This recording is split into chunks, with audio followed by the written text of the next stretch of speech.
ಕಲ್ಲಂಗಡಿಯ ಹಸಿರು ಬಟಾಣಿಯಲ್ಲಿ killer colour ಬಳಕೆಯ ಬಳಿಕ ಇದೀಗ ಬಾಯಿ ಚಪ್ಪರಿಸಿಕೊಂಡು ತಿನ್ನುವ ಟೊಮ್ಯಾಟೊ ಸಾಸ್ನಲ್ಲೂ ಕೂಡ ಡೆಡ್ಲಿ ಕೆಮಿಕಲ್ ಬಳಕೆಯಾಗಿರುವುದು ಬಯಲಾಗಿದೆ. ಪರೀಕ್ಷೆ ವೇಳೆ ಸಾಸ್ನಲ್ಲಿ ಸೋಡಿಯಂ ಬೆಂಜೋಮೇಟ್ ಬಳಕೆಯಾಗಿರುವುದನ್ನು ನೋಡಿ ಆಹಾರ ತಜ್ಞರೇ ಆಘಾತಕ್ಕೊಳಗಾಗಿದ್ದಾರೆ.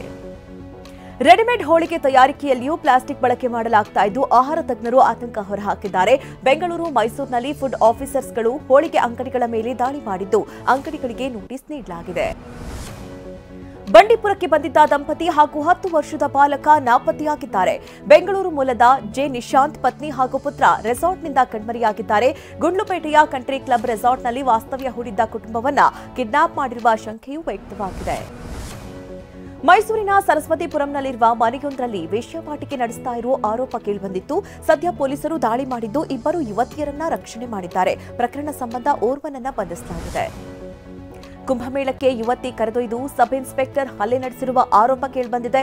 Kalaburagi wireless sub inspector Uttam Singh ವಿರುದ್ಧ ಮಡಿವಾಳ್ ಠಾಣೆಯಲ್ಲಿ ಯುವತಿ ದೂರು ದಾಖಲಿಸಿದ್ದಾರೆ. ಮಂಡ್ಯ ಜಿಲ್ಲೆ ಮಳವಳ್ಳಿ ತಾಲೂಕಿನ ಶಿಂಷಾ ಅರಣ್ಯ ಪ್ರದೇಶಕ್ಕೆ ಕಿಡಿಗೇಡಿಗಳು ಬೆಂಕಿ ಹಚ್ಚಿದ್ದಾರೆ. 100 ಎಕರೆ ಅರಣ್ಯ ಪ್ರದೇಶ ಬೆಂಕಿಗಾಹುತಿಯಾಗಿದೆ. ಆರೋಪಿಗಳ ಪತ್ತೆಗೆ ಪೊಲೀಸರು ಬಲೆ ಬೀಸಿದ್ದಾರೆ. ಕೆಎಸ್ಆರ್ಟಿಸಿ ಬಸ್ಗೆ ದಾರಿ ಬಿಡದ ಯುವಕ ಹುಚ್ಚಾಟ ಮೆರೆದಿದ್ದಾನೆ. ಬಳ್ಳಾರಿ ಜಿಲ್ಲೆಯ ಕೋಳೂರು ಕ್ರಾಸ್ನಲ್ಲಿ ಡೆಲಿವರಿ ಬಾಯ್ ಪ್ರಕಾಶ್ ಕೃತ್ಯವೆಸಗಿದ್ದಾನೆ. ಪೊಲೀಸರು ಬೈಕ್ ವಶಕ್ಕೆ ಪಡೆದು ಆತನನ್ನ ಬಂಧಿಸಿದ್ದಾರೆ.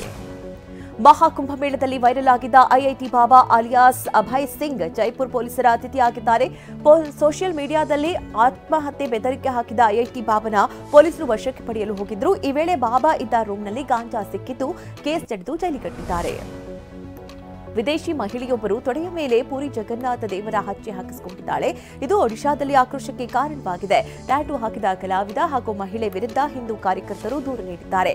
ಟ್ಯಾಟೂ ಹಾಕಿದ ಆರೋಪಿ ಹಾಗೂ ಶಾಪ್ನ ಮಾಲೀಕ ಅರೆಸ್ಟ್ ಆಗಿದ್ದಾರೆ. ಉಕ್ರೇನ್ಗೆ ಅಮೆರಿಕ ಅಧ್ಯಕ್ಷ ಡೊನಾಲ್ಡ್ ಟ್ರಂಪ್ ಶಾಕ್ ಕೊಟ್ಟಿದ್ದಾರೆ. ಉಕ್ರೇನ್ಗೆ ಅಮೆರಿಕ ನೀಡ್ತಾ ಇದ್ದ ನೆರವನ್ನ ಬಂದ್ ಮಾಡಿದ್ದಾರೆ. ಈ ಮೂಲಕ ರಷ್ಯಾ ಜೊತೆಗೆ ಯುದ್ಧ ಮಾತುಕತೆ ನಡೆಸುವಂತೆ ಉಕ್ರೇನ್ ಅಧ್ಯಕ್ಷ ಜೆಲೆನ್ಸ್ಕಿಗೆ ಒತ್ತಡ ಹಾಕಿದ್ದಾರೆ. ನೆರವು ಬಂದ್ಗೊಳಿಸಿರುವುದರಿಂದ ಉಕ್ರೇನ್ಗೆ ಮಿಲಿಟರಿ ಸಾಮಗ್ರಿ ಪೂರೈಕೆ ಸ್ಥಗಿತವಾಗಿದೆ. ಹ್ಯಾಟ್ರಿಕ್ ಹೀರೋ ಶಿವರಾಜ್ ಕುಮಾರ್ ಶೂಟಿಂಗ್ಗೆ ಮರಳಿದ್ದಾರೆ. ಬರೋಬ್ಬರಿ 2 ತಿಂಗಳ ಬಳಿಕ ಬಣ್ಣ ಹಚ್ಚಿದ್ದು ವಿಗ್ ಹಾಕೊಂಡು ಶೂಟಿಂಗ್ನಲ್ಲಿ ಭಾಗಿಯಾಗಿದ್ದಾರೆ. ಶಿವಣ್ಣನಿಗೆ ಆರತಿ ಎತ್ತಿ ಯುವತಿಯರು ಸ್ವಾಗತ ಮಾಡಿದ್ದಾರೆ.